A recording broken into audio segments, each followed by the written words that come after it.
Shalom le Koulam, on revient dans notre étude du livre de Vayikra. Nous sommes au chapitre 22, verset 26.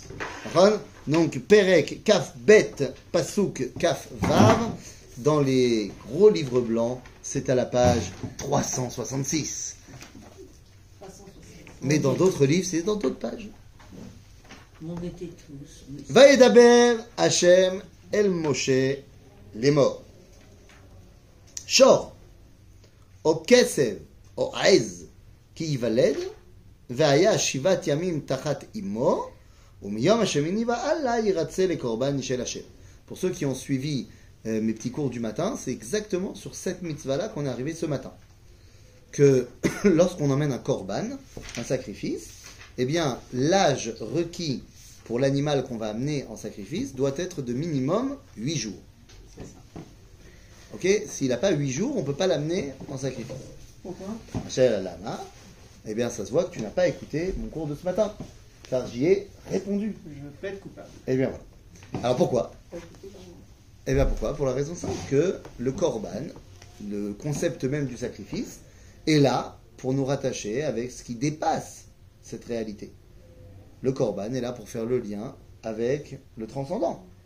Donc, dans notre association d'idées freudiennes, c'est pour nous rattacher à l'infini. Or, l'infini est symbolisé dans la Torah par le chiffre 8. Et donc, lorsque tu veux faire un korban, il faut qu'il dépasse sa condition naturelle, et donc il doit avoir au minimum 8 jours.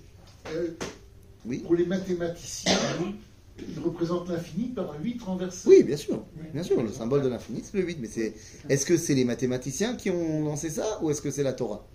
Je ne sais pas comment était représenté, je ne sais pas si on a des sources historiques, de savoir ça date de quand que le 8 inversé représente le symbole de l'infini. Je ne sais pas.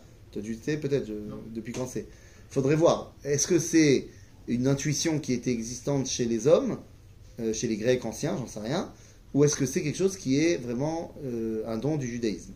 Je ne sais pas, c'est intéressant de savoir. Pourquoi 8 jours plus que 8 mois ? Ah, pourquoi 8 jours plus que 8 mois ? Parce qu'à partir de 8 mois, un animal, c'est déjà un autre animal. C'est-à-dire que la brebis, le chevreuil, non, ça va pas sur le misbéach, mais le veau, il va très vite devenir une vache. Ça va très vite devenir un adulte. Okay. C'est pas comme chez nous, le développement il est beaucoup plus long, quoi. Mais tu as raison qu'il y a aussi l'étape 8 jours et après il y a l'étape 1 an. C'est-à-dire qu'à partir de 1 an, on considère que l'animal, il est déjà un adulte. Et il y a une limite d'âge après pour l'amener ou pas ? Plus tu attends, plus il est possible qu'il développe des impuretés qui vont le rendre interdit au korban. Ça va ? Maintenant, Shivat Yamim, Tachat Imo. C'est-à-dire que pendant les 7 premiers jours, il est allaité. Mais, il est allaité. Mais on aurait pu dire que moi je vais traire la vache et je vais moi donner le biberon à l'animal. Mais on veut nous dire que justement, il est complètement lié à sa réalité naturelle. Donc il doit rester Tachat Imo. D'accord ? Veshor Ose Oto Ved Beno. Lot ishratu beyom echad. Alors, on a une autre mitzvah qui est là pour nous apprendre midat harachamim.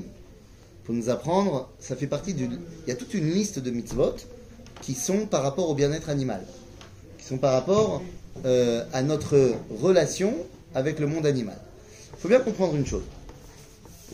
On raisonne tous les animalistes actuellement lorsqu'ils nous disent que nous nous comportons de manière mauvaise avec les animaux.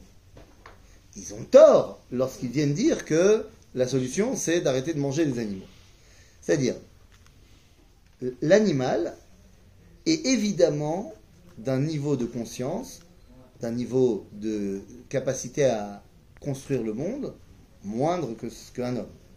C'est pas un débat. Et donc, il est évident qu'un homme, ça vaut mieux qu'un animal. C'est pas non plus un débat. C'est-à-dire, on en parlait, lorsque vous avez d'un côté un nazi qui a été certifié, authentifié SS, qui a tué des juifs pendant la Shoah, qui est dans un accident, et les chirurgiens ne peuvent opérer qu'une seule des deux victimes, parce que dans l'accident, il y avait deux victimes, il y avait lui et un singe, tzaddik, qui a sauvé des singes juifs pendant la Shoah. Eh bien, on sauvera quand même le nazi et pas le singe juif. Pas en sa qualité de nazi, mais en sa qualité d'homme. C'est de la bêtise. Pourquoi ? Ben oui, évidemment que c'est de la bêtise, parce que tu sais bien qu'il n'y aura jamais un cas comme ça. Bah, Il n'y a pas de chez singes nous, juifs qui ont sauvé des juifs dans la Shoah. En Israël, il n'y a pas l'histoire avec les terroristes aussi dans les hôpitaux. Mais tu es en train de me dire s'il y a un terroriste et une autre personne qui n'est pas terroriste. Mais là, tu comprends que c'est pas de ça que je parle. Moi, je dis que s'il y a un homme, aussi pourri soit-il, et un animal, on sauvera l'homme. Parce que même si lui, c'est un pourri, et peut-être qu'on va le sauver pour après le condamner à mort s'il y a la peine de mort dans ce pays. Mais en sa qualité d'homme, il est plus élevé que l'animal. Oui. C'est ça, c'est là que je fais la comparaison. Oui, Je ne fais pas la comparaison entre un terroriste à l'hôpital et un mec lambda qui vient d'arriver à l'hôpital. Évidemment que je sauve le mec lambda et que je ne sauve pas le terroriste. C'est pas shoot. Mais je parle d'un truc qui n'est jamais arrivé, qui n'arrivera jamais. On ne va même pas mettre en compétition un homme et un singe. Mais pourquoi on ne met pas en compétition ? Parce qu'un homme, c'est un homme. Ok ? Maintenant, donc il y a notre relation au règne animal parce qu'on le domine, et on le domine depuis Noach. Depuis le déluge, il nous a été permis dans la Torah de manger des animaux. Avant ça, c'était interdit. Alors pourquoi ça nous a été permis ? Deux raisons. Soit parce que on a montré avant le déluge que l'homme était capable des pires bassesses parce qu'il avait cet instinct de destruction. Donc on lui a dit, on préfère que tu tues des animaux plutôt que tu tues des autres hommes. Donc tue des animaux pour les manger, ça te calmera ta soif de sang. Ça c'est un avis. L'autre avis, qui nous amène, donc ça c'est Rashi, nous dit le Ramban, oui mais attention, il y a une autre raison qui est beaucoup plus importante. C'est que maintenant que j'ai sauvé le règne animal, je lui suis supérieur. Et donc je peux, moi, l'élever. Et en le mangeant, je vais l'élever. Parce qu'il fait partie de moi et moi, je suis supérieur à lui. Comme je suis supérieur au végétal, à la carotte, et comme je suis supérieur au minéral, l'eau et les cailloux. C'est-à-dire ? Donc, il y a cette volonté de dire, maintenant, l'homme, il est supérieur au règne animal, très bien, qu'est-ce qu'il va en faire ? Donc, est-ce que je vais me comporter avec lui de manière tyrannique ? Et je vais tuer les fourmis que je vois pour le kiff. On voit beaucoup d'enfants faire ça. Des fois même des adultes. C'est-à-dire, ils voient des petits machins. Ils ont peur peut-être. Non, il y a parce qu'ils ont peur, et il y a aussi parce que des enfants, c'est terriblement sadique. Un enfant... Ouais, un enfant, mais tu parles d'adultes. Oui, il y a des adultes, malheureusement, qui sont aussi des gens pas très nets. Mais c'est vrai qu'on retrouve ça plus chez les enfants, je l'espère. La meilleure preuve, c'est que qu'est-ce qu'on fait à l'époque de la Gemara si jamais les enfants s'ennuient et qu'on veut leur trouver un objet de distraction ? C'est quoi l'objet de distraction ? La poule. Non, la tête de la poule. Ouais. Hein ? C'est-à-dire, J'ai envie que mes enfants ils s'amusent. Qu'est-ce que je vais leur donner ? J'ai pas de ballon sous la main. T'as pas d'iPhone non plus. J'ai pas d'iPhone. Qu'est-ce que j'ai chez moi à l'époque ? je sais pas J'ai mon comment- poulailler. Ils vont faire quoi avec Donc je vais prendre la poule, je vais lui couper la tête et je vais donner aux enfants. Ils vont jouer avec, ça va les tenir pendant 3 heures. La Gemara dit ça Badaï. Et donc la Gemara elle dit, est-ce que j'ai le droit de faire ça pendant Shabbat ? Non, mais les femmes Non. n'utilisent pas la Gemara. C'est ça, hein, il faudrait qu'elle commence. Et je lui coupe la tête pendant Shabbat, est-ce que j'ai le droit ? Parce que j'ai pas le droit de tuer un animal pendant Shabbat. Mais j'ai pas envie de le tuer. J'ai juste envie qu'il joue avec la tête. Ah, psik reisha velo yamut. C'est-à-dire que tu lui coupes la tête, psik reisha, tu lui coupes la tête et il va pas mourir, tu crois ? Et donc de là, c'est devenu un concept de Ilchot Shabbat que j'ai pas le droit de faire quelque chose, même si j'ai pas envie de faire l'interdit. Oui, d'accord, t'as pas envie de faire l'interdit, mais ça va faire l'interdit. Donc t'as pas le droit de le faire. Par exemple, j'arrive dans la cage d'escalier et la lumière s'allume. Ou je passe devant l'entrée de l'immeuble et les portes s'ouvrent. J'ai pas envie que les portes s'ouvrent, j'ai juste envie de marcher. Psikreisha velo yamut. Tu sais qu'en passant par là, ça va ouvrir. Est-ce que vous avez le droit ? Après, il y a toute la question de Psikreisha des Nichalei ou des Lo Nichalei. Est-ce que j'en profite ? Est-ce que j'en profite pas ? Venez, on rentre pas là-dedans. Mais tout ça pour nous dire qu'à l'époque, avec quoi on s'amuse ? Alors, avec une tête de poulet. C'est comme ça. Maintenant, c'est fou ça. Je peux t'assurer que le moment où les enfants ils sont le plus concentrés dans un cours de sciences de la vie et de la terre, c'est le moment où ils doivent disséquer la grenouille. Je sais pas comment ça marche à l'époque, je crois qu'aujourd'hui ils font plus ça. Mais nous, On a fait notre moi, attends, les gars, quand on m'a donné ma grenouille à disséquer, c'était le plus beau jour de ma vie. Non, non, pas moi. Mais j'ai fait comme ça, j'ai joué avec, et machin, j'ai coupé, comme ça. Et le réflexe. Mais bien sûr, je vais voir comment ça marchait. Après, j'ai essayé sur mon binôme de faire pareil, mais on m'a dit que c'était interdit. Non, tu m'as dit pas d'accord. Bon, Kitsour. Donc, est-ce que je vais utiliser cette domination que j'ai du règne animal pour le être tyrannique? Donc, la Torah, elle va nous donner plein de lois pour apprendre Midat HaRachamim et comment ne pas faire Tsar Ba'alei Chaim. L'une de ces lois-là, alors il y en a plein. Par exemple, tu ne peux pas faire travailler à la charrue le bœuf et l'âne ensemble. Pourquoi? Parce que le bœuf il est plus fort que l'âne. J'ai entendu un commentaire où Oui. il disait que le bœuf, ça représentait Esav, et que l'âne, ça représentait Ismaël. Ishmaël, et que ça fait le Nachash, Nun, Chet, Hamor et Shor. Et donc l'association de Esav et d'Ishmaël, ça amène à Malek. J'ai entendu un... C'est Yecholiot, et ça, Ah, je d'accord. suis pas très clair dans ce que tu dis, mais c'est très possible. Mais c'est pas la halakha. La halakha, tu as raison. Mais c'est pas, je te dis pas non. Mais je dis qu'au niveau de la halakha, c'est tout simplement parce que le bœuf, il est plus puissant que l'âne, et que donc s'ils doivent travailler ensemble, l'âne, il va devoir énormément travailler plus que le bœuf pour être au même niveau. Et tu vas le faire souffrir énormément. T'as pas le droit. Quand tu veux faire travailler ton bœuf tout seul, t'as pas le droit de lui mettre, comme on dit, une muselière pour pas qu'il puisse manger. Tu le mets devant sa nourriture et tu lui empêches de manger. C'est terrible. Donc il y a plein de lois comme ça. Et parmi ces lois-là, eh bien, il y a la loi ici que Oto va être beno lo tishretu beyom echad. Tu vas pas tuer le même jour le fils et la mère, le fils et le père. C'est contradictoire avec l'histoire de la poule. Quoi Qu'on coupe la tête pour que les gosses jouent avec. Ah ben non, c'est pas pour rien, c'est pas pour contradictoire. qu'il joue avec. Non, mais c'est contradictoire. Quoi? Ben, avec. Mais il y a un intérêt. attention aux animaux, Il y a un et intérêt. tout, et là, Il y a un intérêt, c'est pour qu'il joue avec. ben oui, ben quand il va De toute façon, labourer, il y a un intérêt qu'il laboure. Alors, Très bien, ben je prends 2 bœufs alors. On prend 2 ânes. mais On t'a pas dit de pas labourer. Non, mais après- Réexplique, j'ai pas compris pourquoi tu peux pas mettre en bœuf et en âne. Parce qu'ils n'ont pas la même force physique. Donc le bœuf, lui, il va avancer normal. Et pour produire le même effort, pour que l'âne il puisse continuer les trucs, qu'il ne soit pas à la traîne et qu'il ne soit pas tiré en arrière, enfin, il va être obligé de travailler beaucoup plus pour être à la force du bœuf. Donc lui, il va énormément souffrir. Donc ça se fait pas. D'accord. Ok. Maintenant, évidemment que je te réponds comme ça, mais en vrai, tu as raison. Le mec, il devrait pas couper la tête de son poulet. Mais disons qu'il s'est fait un poulet pour Shabbat. Ah, d'accord. Ah, Donc, d'accord, donc c'est il a pris la tête. différent. C'est C'est-à-dire, pas comme le voile. disons, non, il a t'as demandé raison de couper. que c'est pas bien de. Maintenant, en même temps, C'est pas éducatif non C'est- plus. Hein. c'est pas éducatif. Pourquoi ils veulent leur Non, mais apprendre non, comment ça marche c'est- une À tête de l'époque poulet du Tanner, je suis pas sûr qu'ils pensaient à ce genre de choses. Pourquoi pas D'après à l'époque du Tanakh, je pense qu'ils pensaient plus qu'à l'époque du Talmud. En tout cas, nous on est au 21e siècle. Nahon, C'est ça que je veux dire. Nahon, tu as raison. Pour lequel, en quoi ça, c'est ça, Valéchaïm, que tu tues. Tu vas voir, tu vas le laisser voir mourir son fils. Il Attends, va- je vais le J'ai laisser pas dit voir. que tu veux laisser voir.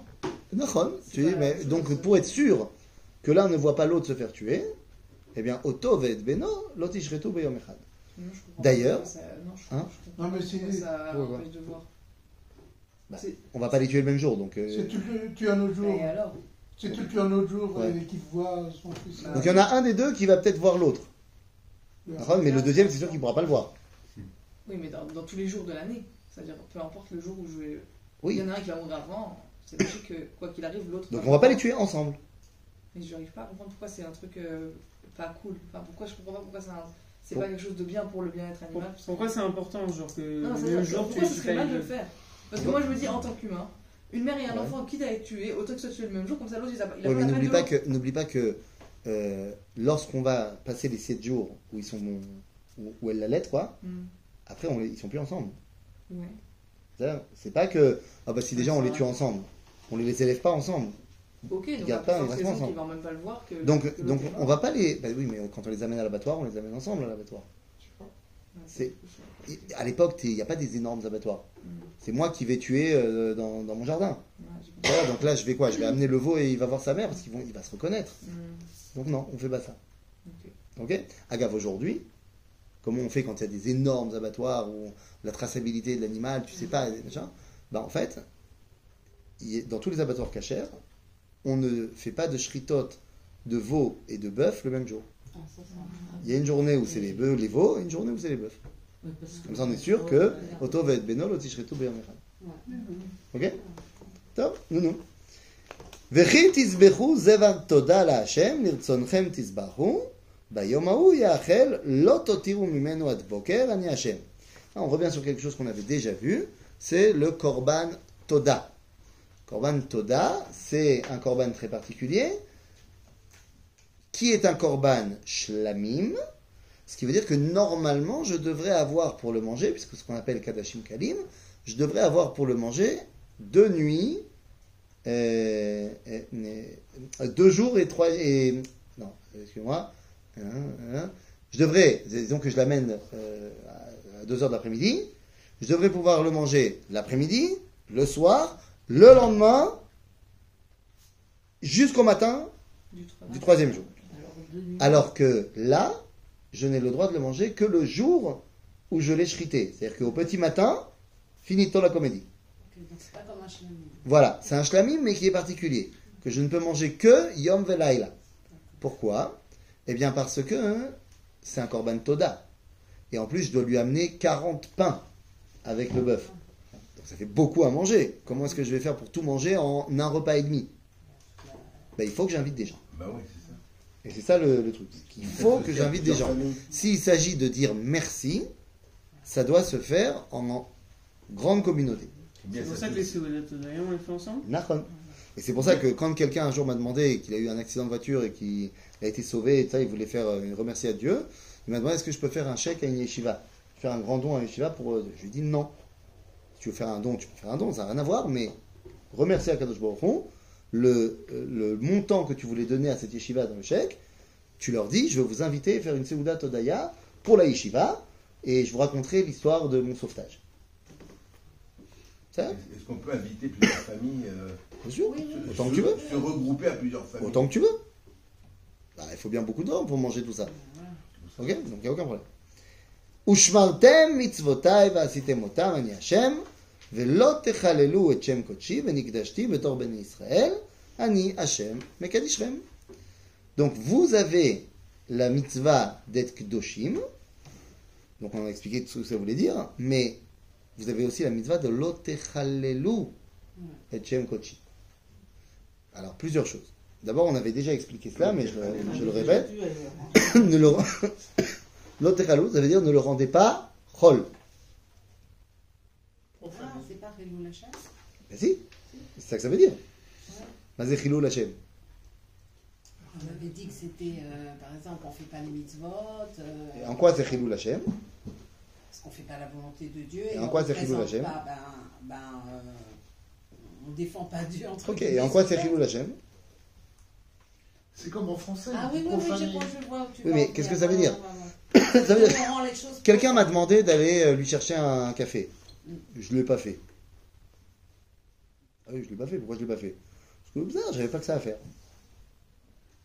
Ah donc, à Kadosh Baruch Hu, c'est autre d'abord. Il t'a demandé de faire et toi tu dis j'ai pas que ça à faire. Donc en fait, tu l'as rendu chol. Zechilul Hashem. Ok? Maintenant, on avait déjà expliqué cela. Ça, c'est une petite erreur que font les gens pas mal intentionnés, mais par ignorance. Quand on dit Chilul Hashem, ou Kiddush Hashem d'ailleurs, on écrit Hashem, Hey Shin Mem. Et non pas Oui. Hey apostrophe. Ah, Pourquoi? Parce que si tu dis Chilul Hashem, Hey apostrophe, ou Kiddush Hashem, Hey apostrophe, c'est une hérésie. Parce que tu ne peux pas ni sanctifier, ni profaner Dieu. Dieu, il est au-delà de toute sanctification et de toute profanation. Par contre, tu peux profaner son nom. Ou sanctifier son nom. En abrégeant le... Donc tu dis Kiddush Hashem. Hey Shin Mem. C'est ce qui est marqué dans le texte. Hein. C'est ce qu'il y a marqué ici. Hein. Lo techalelu Et Shem. et Shem Kochi. Mais quand on dit Baruch Hashem, Hashem, ça représente Hashem Yudke Vavke, non? Quand tu dit dis Baruch Hashem, Baruch ou alors c'est le Hashem, nom. c'est aussi Hey Shin Mem. C'est aussi le nom. Nachon. Ah d'accord, je sais pas. Tu peux pas les varech auto. Les varech Aucun t'akadosh cas, Baruch. mais Non, Baruch il y a Hashem, apostrophe merci, alors. mon Dieu. C'est pas merci que tu dis quand tu dis Baruch. Tu dis quoi quand tu dis Baruch? Ah, tu l'avais expliqué dans la Mekor tu l'as Aberachot. dit, Source de bénédiction. Voilà. Si tu dis source de bénédiction, alors à la limite ça passe. C'est-à-dire, mais si tu veux le dire comme tu dis en français, béni soit Dieu, Non, ça marche pas. ça marche pas. De toute façon, ça marche jamais D'accord. pour rien. D'accord. Dans quel cas on met apostrophe alors? Quand tu veux faire l'abréviation de Yudke Vavke, du nom Dans de la Dieu. fila quoi. Par exemple dans la tfila. Ou alors tu veux dire Tu peux dire justement Bezrat Baruch Ata. Hashem. Bezrat Hashem, tu peux mettre Hey apostrophe, avec l'aide de Dieu. C'est-à-dire, mais tu peux pas sanctifier l'essence du Créateur. Ok? D'accord. Donc ici on te dit l'autre Khalelu et Shem Kochi. C'est le Rambam qui a dit ça? Non, c'est Dans le texte. l'histoire. C'est le texte, c'est marqué l'autre Khalelu et Shem Kochi. Non, mais ça, nom. toute l'idée comme ça que tu peux pas sanctifier son nom et tout, ça sonne vraiment. Je sais pas si aura même le dit exactement comme ça, mais enfin, c'est quelque chose qui est une vérité du judaïsme. Mais quand on dit le. Bien sûr. On ne peut pas sanctifier le Créateur.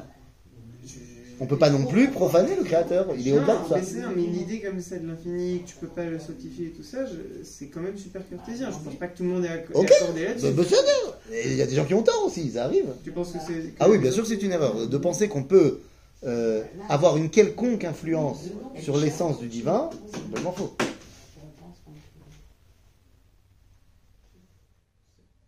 Non? Je suis d'accord, je suis juste. Bah, voilà. Je pensais qu'il y avait plus de diversité. Je dans pense le pas film. qu'il y ait quelqu'un qui puisse dire c'est pas vrai. Maintenant, il y a plein de gens qui veulent pas aller jusqu'au bout des choses. Ils vont dire oh ça va, ça ressent. C'est pareil. Mais quand tu vas jusqu'au bout du truc, non, c'est pas possible. Qu'est-ce Ok. qu'on dit quand le nom, c'est quoi exactement? Le nom, c'est son dévoilement. Ah, son dévoilement. Donc c'est pas lui-même, c'est son dévoilement. D'accord, C'est-à-dire le nom de quelqu'un, c'est l'objectif dans lequel qu'il va remplir dans le monde. d'accord. Ok? Besed. Donc, l'autre Hashem Kochi, mais il a chez le Israël, Ani Hashem Kedishrem, Hamotzi etrem eretz Mitzrayim, leot lachem l'Elohim, Ani Hashem. Quoi, je ne savais pas? Vous savez. Que Dieu est celui qui nous a sortis d'Égypte. Je ne le savais pas? Sur le suivant, on a quand Piqûre même- de rappel. Oui, mais pourquoi j'ai tellement besoin de ça? Non, ça veut simplement dire que il ne peut pas y avoir de sanctification du nom de Dieu tant que je suis en exil. Ah, d'accord. Ça veut dire si je fais, je bénis son nom ailleurs quand. D'abord, tu peux pas bénir son nom, Oui, parce oui, que sanctifier il n'a pas besoin son de. nom. Mais, Sanctifier, mais pardon. tu ne peux pas, en tant que juif qui vit Bagalout, tu peux pas les Kadesh Shem Shammai. Pas pour de vrai. Pourquoi? Parce que tu es Bagalout. Comment tu veux être signe de Kiddush Hashem alors que tu vis dans la malédiction de l'exil? C'est pas possible. Mais Mais ça gêne par pas. rapport à ce qu'on a dit la semaine dernière, Oui. il faut aussi, on a le droit de proclamer l'unité de Dieu. On a le droit de proclamer ça ne veut pas dire qu'on fait du Kiddush Hashem. C'est-à-dire qu'on a le droit et on a le devoir d'ailleurs. Mais c'est pas pour ça qu'on est regardé comme il faut. Le fait que nous, d'un côté, on continue à proclamer l'unité du Créateur même en exil, ça ne veut pas dire qu'on va être écouté et qu'on va faire preuve de Kiddush Hashem dans le monde. Exemple. Albert Einstein reçoit le prix Nobel. Ouais. C'est-à-dire, c'est quel peuple qui reçoit le prix Nobel? C'est les Américains. Bah oui. Bon, pourquoi tu dis pas c'est le peuple juif? Ah, parce qu'à ce moment-là, il n'y a pas de peuple juif. Même lui, je crois qu'il se reconnaît. Enfin, je pense pas qu'il s'identifie comme juif. Bon, lui, il savait très bien quel était son judaïsme, même s'il a refusé d'être Président. le premier président de l'État d'Israël. David Ben-Gurion lui a proposé, il a dit non. C'est ça. Mais il savait qu'il était juif, quoi. C'était pas. Non, je ne pas dire ça, mais est-ce qu'il se revendiquait de ça? Je sais pas. Je sais pas quelle était sa relation véritable avec le judaïsme. Je sais que il est venu en Eretz Israël une fois. Einstein. Il est venu en Israël, il a rencontré plein de gens, dont Ben Gurion, et dont un autre monsieur. Puisqu'on est avant, il a rencontré Ben Gurion plusieurs fois. Mais quand il vient en Israël, il rencontre un certain Rav Avraham Yitzhak Cohen Cook. Et le Rav Cook, il lui dit j'ai lu votre théorie de la relativité générale. Et merci beaucoup de l'avoir formulé comme ça. C'est très bien. Alors vous n'êtes pas le premier, parce qu'il lui sort un livre du XIIIe siècle d'un des Mekoubalim d'Italie qui a écrit exactement la même chose. Et il dit Aval ze haya sod shel chachmei Mekoubalim, et c'est très bien que maintenant, grâce à vous, ça veut dire que ce secret-là, il peut être l'apanage du monde entier. Et Toda Rabba, et c'est très bien. Et voilà. Bon. Et on ne dit pas quelle a été sa réaction. Moi, j'ai pas entendu dans l'histoire quelle était sa réaction. Et le Mekoubal. Ouais, je me rappelle plus le nom. Question, Je savais, mais il a résolu la contradiction entre... avec quoi? Avec la relativité générale et la Ouais. relativité restreinte? Non. Non. Mais parce qu'il n'a pas parlé de ça. Et puis parce que c'est pas un mathématicien non plus. Ça va être le boulot des scientifiques aujourd'hui, et comment est-ce qu'on fait avec la théorie des cordes, et comment est-ce qu'on réussit à faire en sorte que... Parce qu'on n'a parlé que de certaines forces fondamentales, on n'a pas parlé de toutes les forces fondamentales. Comment est-ce qu'on fait? Est-ce que l'électromagnétisme, c'est pas plus fort que la gravité? Bon, c'est un kitso. Vadaï, et ça Newton, il l'a écrit, que lui, il est influencé par des Mekoubalim. Ouais. Ah, Newton, il a dit. Ouais, Vadaï. Sa théorie de la gravité, il est clairement influencé par des écrits qu'il a lus, quoi. Hein? Il était juif, Newton? Non, même s'il s'appelait Yitzhak. Il n'était pas juif. Tout le monde ne peut pas être juif, quand même. Ça suffit. Même si j'ai vu, là, dans l'avion, la dernière fois que j'étais dans l'avion, j'ai vu le film Oppenheimer sur la création de la bombe atomique. C'était tous des juifs. Tous. Ils avaient mis une église, ils auraient pu mettre une. C'est fou, synagogue. hein. C'était que C'était des tous flash. des juifs. Enfin. Bekitsour, T'as vu Perek, Kargil. l'ami de Oppenheimer, comment il s'appelait? Son ami? Yitzhak Rabbi. Ah oui, Ça c'est s'invente pas pas, mal. hein. Ça s'invente pas. Ça s'invente pas. D'accord. Tov, chapitre 23. Alors, le chapitre 23 fait suite au chapitre 22. Merci. C'est... fallait venir ce soir. Non, franchement, mec, c'est chaud. Franchement, là, Mais le chapitre 22, lui, il suit il précède. le chapitre 21. Eh oui. Mais il invente. Alors, vous êtes en train de dire que je dis des banalités, mais Rabotai, la paracha qui précède la paracha de Hémor, c'est quoi? Kedoshim. C'est-à-dire qu'on a commencé à parler de l'histoire de la Kedusha. Maintenant, dans la paracha de Kedoshim, on a expliqué de manière générale comment est-ce qu'on atteint la Kedusha. Et dans la paracha de Hémor, on va commencer à donner les repères pratiques de qu'est-ce qui s'est passé pour atteindre cette Kedusha. Or, la Kedusha, on a dit que c'était la rencontre avec Dieu. Or, cette rencontre, pour qu'elle puisse avoir lieu, elle doit être en 3 dimensions. On a besoin de 3 éléments pour la rencontre avec le divin. Premier élément, c'est l'identité du rencontreur. Il faut qu'il y ait quelqu'un qui puisse rencontrer le Créateur. Il faut également la dimension de l'espace, un endroit pour la rencontre, et il faut également la dimension du temps, le moment de la rencontre. Une rencontre se dit en hébreu Moed. Déjà, c'est en hébreu moderne, tu as raison, mais en hébreu du Tanakh, c'est Moed. Milachon, Leivaed. Leivaed, se rencontrer. Vad Bait. Pourquoi est-ce que ça s'appelle un Vad Bait? Le Vad du Bet HaKnesset, c'est là où les gens importants de la synagogue se rencontrent pour dire tout le Lachon Hara qui passe sur les autres personnes de la synagogue. Oui, tu sais bien comment ça marche. Le Vad, c'est l'association de Kulam Beyachad. Ok? Donc, Moed, c'est une rencontre. Ça donne? Achav. Il y a une rencontre dans le temps. Il y a une rencontre dans le temps, il y a une rencontre dans l'espace. Et c'est pour ça qu'il y a ce qu'on appelle Oel Moed, la tente de la rencontre, qui s'appelle le Mishkan dans le désert, mais après le Beth Amikdash. Et il y a les Moadim, les fêtes, les temps de rencontre avec le Créateur. Comme le Shabbat. Et il y a des gens qui doivent être prêts à la rencontre. Eh bien, on a vu dans le début de la paracha de Hémor qui sont ces gens. C'est qui? Les Kohanim. Les Kohanim, leur rôle, c'est d'être en stand-by, Kedusha, de permanence. La deuxième partie de la paracha de Hémor qu'on va commencer maintenant, c'est les temps de rencontre. Avec la liste des fêtes. Et après, dans la paracha de Béhav, on nous parlera du lieu de la rencontre avec la terre d'Israël. D'accord? Donc là, on est dans la deuxième partie, les temps de rencontre. Vaïdaber Hashem, El Moshe, les morts. Daber El Bnei Israël, Va'amarta Alehem, Mo'adeh Hashem, Asher Tikreu Otam Mikrei Kodesh, Elehem, Mo'adai. Donc c'est quoi? Mes Moadim. Ça commence par quoi? Oui, mais c'est quoi le premier de tous ces temps de rencontre? Shabbat. Shabbat. Sheshet Yamim Tease Melacha, וביום השביעי שבת שבתון מקרא קודש כל מלאכה לא תעשו, שבת היא להשם בכל מושבותיכם. Oh, donc le premier c'est Shabbat. Bien que, Bien que, dans le passage précédent, on nous dit que c'est nous qui fixons la date. où c'est marqué? Asher Tikru Otam. Asher tikreu otam mikrei kodesh. Donc nous c'est pas nous qui fixons.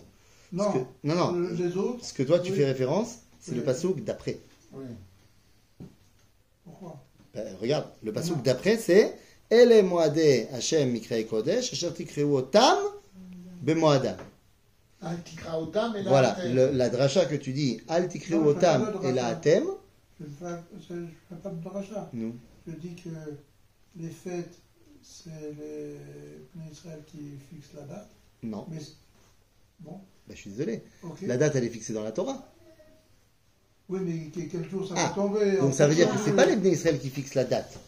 C'est-à-dire que le 15 Nissan, c'est Pessah, c'est Dieu qui a décidé. Ouais, c'est quand le Mais, ça- Nachod. Donc ça veut dire que c'est pas que la date a été fixée par les Bnei Israël, par contre les Bnei Israël vont être partenaires pour savoir quand cette date elle va tomber. Oui, et alors pour le Shabbat, c'est pas le cas. Nachod. Tu vois, non, mais on est d'accord. C'est ça que Je dis veux juste dire. que ce que tu dis a été drachatisé dans le Talmud, mais pas après avec le premier verset du chapitre, avec le troisième verset, enfin le troisième verset du chapitre. C'est-à-dire, non, le quatrième, c'est autant pour moi. C'est le verset qui nous dit Ele moadeh Hashem, mikrei kodesh, asher tikreu otam bemoadam. Et C'était déjà dans le premier. oui, c'était déjà dans le deuxième. premier. Dans le deuxième. Oui, dans le deuxième, mais c'est pas sur celui-là que les Chachamim ils ont appris ça. Pourquoi? Parce que là-bas il y avait marqué Ele Daber el Bnei Israël va'amarta alehem moadeh Hashem asher tikreu otam. C'est lo Ele. C'est moadeh Hashem. On les annonce comme ça. Asher tikreu otam. Et on va parler de Shabbat. Pourquoi est-ce que la Torah elle a besoin de redire derrière? Voilà les moadés. On l'a dit il y a 2 secondes. Pour te dire que Shabbat et le reste des moadim ont une différence. Et c'est pour ça que la dracha dont tu parles, Otam, Al Tikreu Otam et la Atem, c'est dans le 2e verset. D'accord? Mais je reviens 2 secondes sur le Shabbat. Le Shabbat, ici, il y a marqué Sheshet Yamim, Tease Melacha, Ubayom HaShevi'i, Shabbat Shabbaton. Ah. Donc, je dois travailler ou je dois pas travailler pendant 6 jours? Ben oui. C'est une mitzvah? Ah, c'est- oui. Il Non. n'y a pas de Non, il y a c'est pas de Melacha, tasse. c'est pas- Il y a marqué Tease. C'est- Sera fait. C'est au passif. Donc de là, je pourrais penser que j'ai le droit de ne rien faire. Donc, comment ça s'est passé? J'ai pas dit au passé, je dis au passif. C'est du passif. C'est T'es pas- assez. TAC sera fait.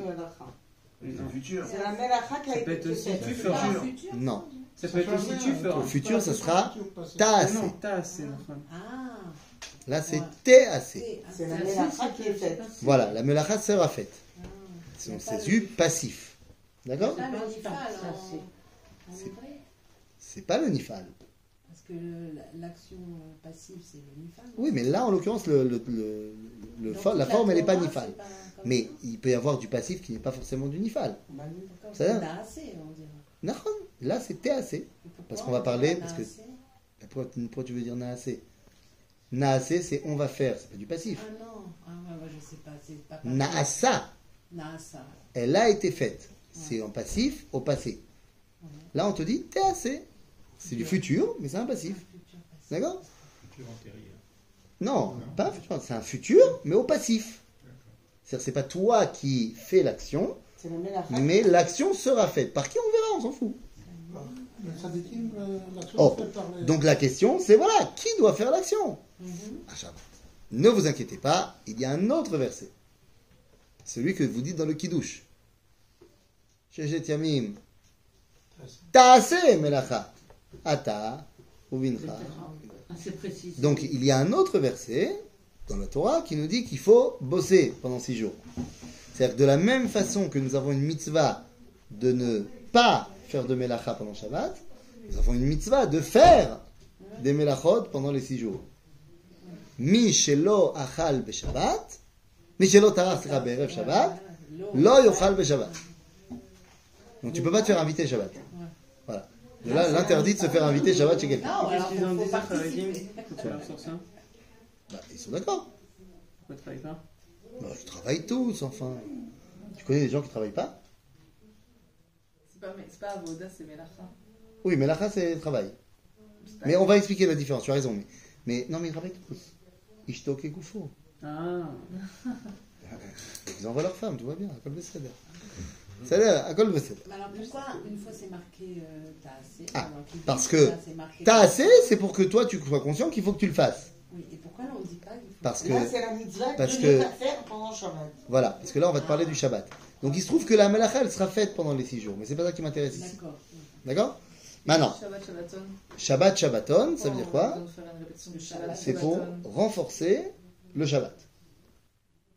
Quand tu viens rappeler un mot, c'est pour lui donner encore plus de force. Pourquoi? Parce que juste après je vais parler des Moadim, qui n'ont pas les mêmes dinim que Shabbat. Shabbaton, c'est rapetisse au contraire. Si c'est que Shabbaton, ça rapetisse. Mais si c'est Shabbat, Shabbaton, c'est yoter gadol.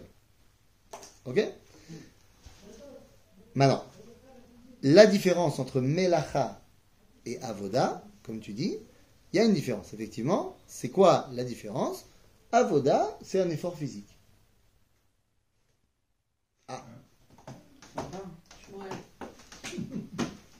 Shmuel. La minuterie, elle a dit ça. Non, ce que je me dis, c'est qu'ils ont fermé. non mais c'est bon, on Oh voit, là nous. là. Alors, la différence entre Melacha et Avoda. Avoda, c'est un effort physique. Il n'est pas interdit de faire de Avodot pendant Shabbat. Ah, on a le droit- je crois qu'on n'a pas le droit de courir. J'ai pas dit courir. Si on a le droit de courir pour aller à la synagogue. D'abord, on a le droit de courir pour aller à la synagogue. On n'a pas le droit de faire une course. Pourquoi? Parce que tu fais transpirer pour rien. Bah, t'as dit que la Voda, c'est un effort physique. Non, et qu'on a t'as le pas droit. compris. D'abord, toi, des efforts physiques, tu parles tout de suite de faire du sport. Un effort physique, c'est j'ai le droit de porter une table. Shabbat. Ah, c'est ça. C'est une table très lourde.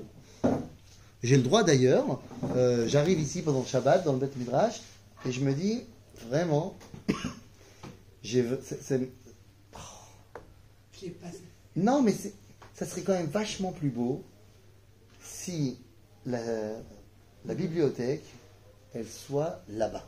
C'est quand même vachement, je sais pas, ça donnerait un autre cachet à la salle. J'ai le droit d'aménager mes Ah livres bah dans la maison. j'enlève tous mes livres, j'enlève ma bibliothèque, je la mets là-bas, je remets tous les livres, j'ai passé 4 heures, je me suis cassé le dos, j'en peux plus, je suis comme ça, Mais c'est bon. mais j'ai rien fait d'interdit. Alors que si j'ai fait tut, c'est le bouton, sans stresser Shabbat. Ah, c'est pour. Alors c'est pour est très simple. Avoda, c'est Physique. un effort, un travail physique, qui n'est absolument pas propre à l'homme. Les animaux aussi, ils font des efforts physiques.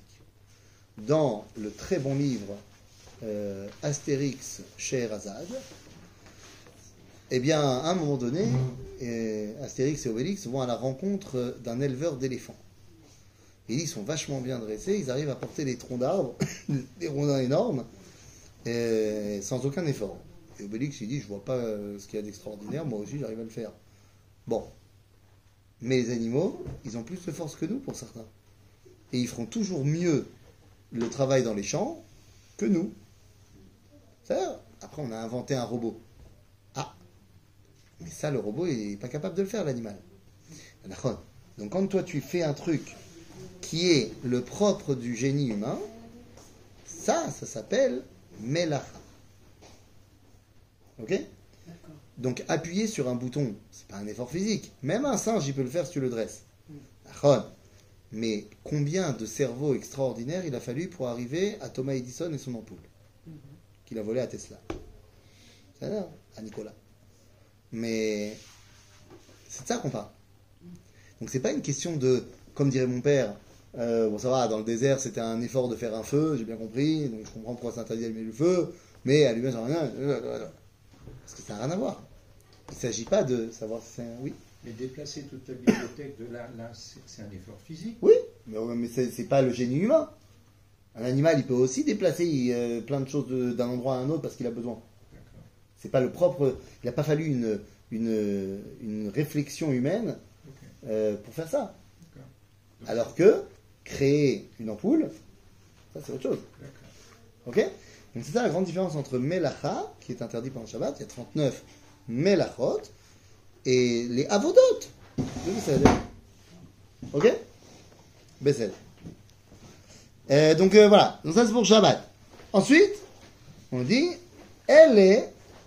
Ah oui, Lota Ase Melacha, Shabbat et la Hashem, Bechol Moshvotechem. Comme je veux te faire. Dans toutes vos maisons. Moshav. Donc, Moshav, là où tu es. Ah ouais, c'est ça le problème. Ça va jusqu'où Moshav? Donc, il y a certains avis à l'époque du Second Temple qui pensaient qu'on n'a pas le droit de sortir de la maison Shabbat. Il y a marqué Bechol Moshvotechem. À tel point, il y aura marqué dans un autre verset de la Torah Lo al tetzeu. Tu peux me traduire, là, j'ai pas compris. Là, Quoi? le sens. Il y a marqué L'otaasu, quoi? Où vous tu es? ne ferez pas Shabbat. Kol melacha lo ta'asu. Point. D'accord. Shabbat hi la Hashem. Oui. Bechol Moshvotechem. D'accord. Où est-ce que vous faites Ça va Shabbat? pas sortir Dans de- vos Moshavot. Ah, d'accord. C'est quoi Moshav? Donc certains ont pensé que Moshav c'est là où tu résides, c'est ta maison. D'accord. Donc ça veut dire que tu dois rester faire Shabbat dans ta maison. Et ils vont aller sur un autre verset qui nous dit Al yetse ish bepetar beito ad boker. C'est ce que Moshe il dit quand il y a la manne. Oui. Et pour Shabbat il dit Ça. va sortir. Donc il y a d'autres versets sur le Shabbat qui nous disent de ne pas sortir de notre endroit. Al yetse ish mimekomo beyom ha-Shabbat. C'est pour ça Donc- qu'il y a la limite des 2 minutes. Donc voilà, tu mets tout ensemble. Là, certains vont dire, ok, mais alors c'est quoi Moshav où je dois faire Shabbat? Et donc, je sais, il y a des avis qui ont dit, il ne faut pas sortir de la maison. Mais l'avis du judaïsme, c'est de dire, il y a ce qu'on appelle Troum Shabbat. Il y a Mekom HaMoshav, c'est-à-dire l'endroit où les gens du peuple juif habitent. Dans le village, quoi. Alors, à l'époque, dans le désert, c'était Machane Israël. C'était le camp d'Israël. Donc, le camp d'Israël, c'est Moshav, Troum Shabbat. Ok? Donc, c'est grand, vous avez dit? C'est grand? Alors, ça va, c'est grand, Pour c'est loger facile. 3 millions de personnes, c'est pas mal. Maintenant, le Troum, c'est pas là où il y a les gens. C'est jusqu'où j'ai le droit d'aller à l'extérieur de l'endroit où il y a les gens. Jusqu'où je peux aller me balader à l'extérieur des maisons. Qui reste encore l'endroit. Ok? Et donc là, de la Torah, vous avez Shtem Asar Mil, alors que les rabbins, ils ont réduit ça à Alpaïmama. Ok? En gros, 1 kilomètre. 1 kilomètre. c'est Mais pas 1 kilomètre ça, à partir de la dernière maison Voilà. Habité. de là où les gens ils habitent. Ça, Bon, ça c'est quelque chose qui est très, très particulier. Et pourquoi j'ai pas le droit d'aller plus loin? C'est quoi l'idée derrière ça? Pourquoi est-ce que je dois rester dans mon endroit à Shabbat? Alors on a dit, c'est quoi l'endroit? C'est la maison, la ville? Éviter une fatigue. Non, je suis pas obligé d'être fatigué. Je suis doucement. Par exemple, je suis dans un hôtel, Ouais. dans le Negev. Je peux aller me balader dans le désert ou il ne faut pas que je dépasse 1 kilomètre? Je suis en Ah bah ça dépend, est-ce qu'ils vont faire un hérouve ou pas? D'abord c'est une vraie question. D'abord si tu vas te balader dans le désert, c'est un vrai problème parce que tu vas devoir prendre de l'eau avec toi. Et que quand tu vas dans des Yishuvim comme ça dans le Negev, bah, l'hôtel en général il est à l'extérieur. Il y a en général un hérouve autour de l'hôtel. Mais si tu vas commencer à aller te balader, c'est pas sûr du tout qu'il y a un hérouve. Il faut que tu demandes s'il y a un hérouve pour pouvoir prendre tes clés de la chambre ou ta bouteille d'eau et tout ça machin. Parce que le hérouve en fait ce qu'il fait, c'est qu'il fait rentrer à l'intérieur du troum. Non seulement du troum, mais en plus du domaine privé. Ok? Mais donc il faut vérifier. Ça, quand tu vas à l'hôtel, il faut vérifier. Je pensais que partout c'était possible. Bah, c'est De pas partout porter, c'est possible. ouais. Les endroits qui sont la nature. En Israël, il y a un hérouve partout. Et non, Ah non. Si tu te retrouves sur le Kvishesh pendant Shabbat, je sais pas pourquoi tu te retrouverais là-bas, mais si tu te retrouves sur la route 6 pendant Shabbat, il n'y a pas de hérouve sur la route 6. On n'est pas sorti. Moi, je suis Si elle est sortie, elle est allée dans le désert. Ah, si tu sors et que t'as rien pris avec toi, ça va bien. Non, j'avais pas d'eau, T'avais rien sur toi? Je sais pas. Ah, c'est ça, ouais. Aïe, aïe, aïe. Tu sais très bien. Ah, c'était dans un rêve. Voilà, c'est dans un rêve. Donc tout va bien. Ça a l'air. Donc bon. Mais c'est quoi le rationnel derrière tout ça? Pourquoi est-ce que j'ai pas le droit de sortir de mon endroit? Parce que le Shabbat, pendant 6 jours, on m'a demandé de construire le monde. Le Shabbat, on m'a demandé de rester dans mon monde. C'est ce que j'ai fait pendant 6 jours, ça devient mon monde. Et c'est là que je dois insuffler la Kedusha B'Yom HaShabbat. C'est pas le moment d'aller sortir à l'extérieur. C'est pas le moment d'aller vouloir conquérir d'autres territoires. Ça, tu le referas dimanche.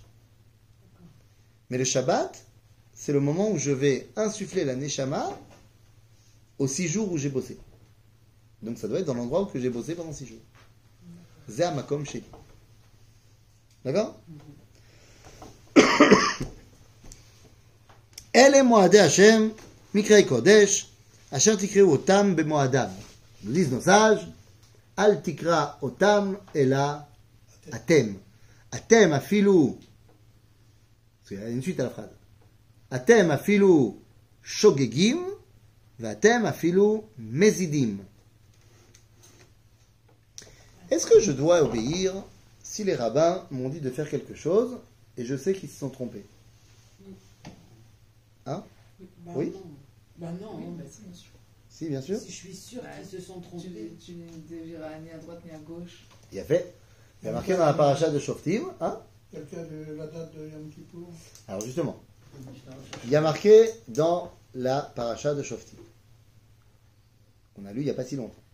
Il y a marqué Lo tasur asher yagidu lecha yamin u'smal. Ok? Lo tasur. Il faut écouter les chachamim de tout ce qu'ils vont nous dire et tu ne bouges pas de tout ce qu'ils vont te dire à gauche ou à droite. Rashi nous dit Afilu im marim lecha be'enecha al smol shehu yamin ועל ימין shehu smol תשמע לכל דבריהם. גם אם אומרים לך שמאל שהוא ימין וימין שהוא שמאל. Donc tu dois les écouter même s'ils ont tort. D'accord, c'est l'avis de Rashi. Non, pas Qui est Rachamim, là. Les... Rachamim, je sais pas, de Chachamim. Ouais, Rachamim. Rachamim, je ne sais pas. Ah bah c'est pas de ma faute. Ouais, t'as raison. Alors Donc comment ça, de quel Chachamim? Bah à l'époque c'était le l'époque Sanhedrin. du- Aujourd'hui c'est ton rabbin. Ton rabbin est Ah, enseigné maintenant. aujourd'hui, c'est mon rabbin. Maintenant, barour que pour l'achlok à la Sanhedrin, il faut être un petit peu plus de connaissances que pour l'achlok à ton rabbin de quartier. Parce que lui-même, il a moins de connaissances que celui qui était le rabbin du Sanhedrin. C'est ça, mais si tu vois que ton rabbin de nos jours, Quoi? on avait dit, il y a des rabbins qui sont bien, il y a des rabbins.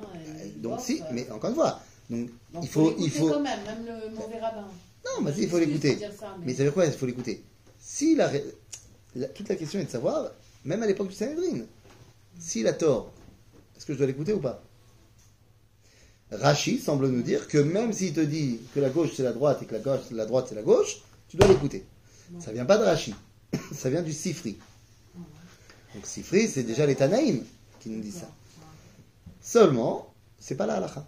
Ah, très bien. La halakha, elle est comme la Mishnah, le Maseret Orayot, qui nous dit que si les Chachamim, ils t'ont dit de faire quelque chose et c'est une erreur, et toi tu sais que c'est une erreur et que tu l'as fait quand même, Tu es responsable. à ta chayav. Ben, c'est pas moi, c'est les rabbins, ils m'ont dit. Ah. Ah oui, mais tu savais qu'ils avaient tort. D'accord. T'as pas? Ah, il a fait. Donc, pour savoir qu'ils ont tort, il faut manger beaucoup de soupe. Ah, c'est-à-dire qu'il faut que toi, tu sois Raouille les Ora'a. Et il se passe avec. C'est-à-dire qu'il faut que tu... Je sais ce que tu vas dire. Tu vas me parler du Zaken Mamré dans 2 secondes. Non. Quoi? Ben, il y avait le président du Sanhedrin qui avait dit que. Non, ah, d'accord. Tu reviens à ce que tu as déjà dit tout à l'heure. Oui, T'as cru que j'avais pas entendu. Gaga. T'as vu que j'avais pas entendu. 2 secondes. Parce que ça, c'est justement... Je fais toute l'introduction pour arriver à ce que tu as dit. Pour que tu puisses l'achlok, il faut que tu sois ce qu'on appelle Raouille le Ora'a. C'est-à-dire que toi-même, il faut que tu sois normalement apte à être parmi le Sanhedrin. Alors pourquoi tu n'y es pas? Bah parce que par exemple, tu as un moum. Ok. Disons que tu as un pacemaker. Donc tu peux pas être au Sanhedrin, ou tu es une femme, tu peux pas être au Sanhedrin, mais tu as tout à fait les compétences pour l'être. C'est juste qu'il y a un problème qui fait que tu peux pas être au Sanhedrin. Donc quelqu'un qui est comme ça, il a le droit de dire, mais attends, mais moi je sais, vous vous êtes trompés. Maintenant, si il sait qu'ils se sont trompés, il n'a pas le droit de faire ce qu'ils ont dit. Mais il n'a pas le droit d'enseigner aux autres qui se sont trompés. Il doit, à la limite, rassembler les rabbins et leur dire, les gars, vous êtes trompés. Mais, non, c'est pas la Shonara. Sinon, ça crée la dissension dans le peuple juif. Et ça devient Zaken Mamré. Il devient un ancien révolté.